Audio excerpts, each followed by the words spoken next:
turmush o'rtog'ingiz kitob bo'lganda unga nima deb nom berardingiz? Kommentlar o'qib yumalab qoldim qizlar. Kitob bo'lganlarda yo'q borardim. Ona etagidan tushmagan 30 yoshli bolakay. Dinozavrlar davrida tirik qolgan to'nka dinozavr. O'siroqlar hukmdori. Kredit olishning 1001 usuli. O'zbek xalq so'kinishlar audio kitobi. Divalarni qutqaruvchi yoxud kuydirgi. Eri yo'q ayollarga yordam beruvchi jahongashta retsept. Ichida yaxshilar ham bor ekan. Duolarimning ijobati.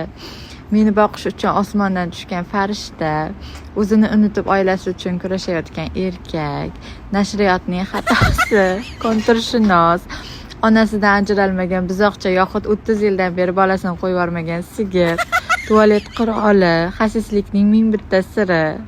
Muqovasi chiroylidek ko'ringan, lekin o'qib chiqsang, vaqtingga, umringga achinadigan ma'nosiz miyasiz kitob. O'zbegimizda ayollarning shunchalik so'z boyligi kengligini endi mana shu kommentlar o'qib bilibman qizlar. Sizlarga ham savol, erlaring kitob bo'lganda nima deb nom bergan bo'lardilar?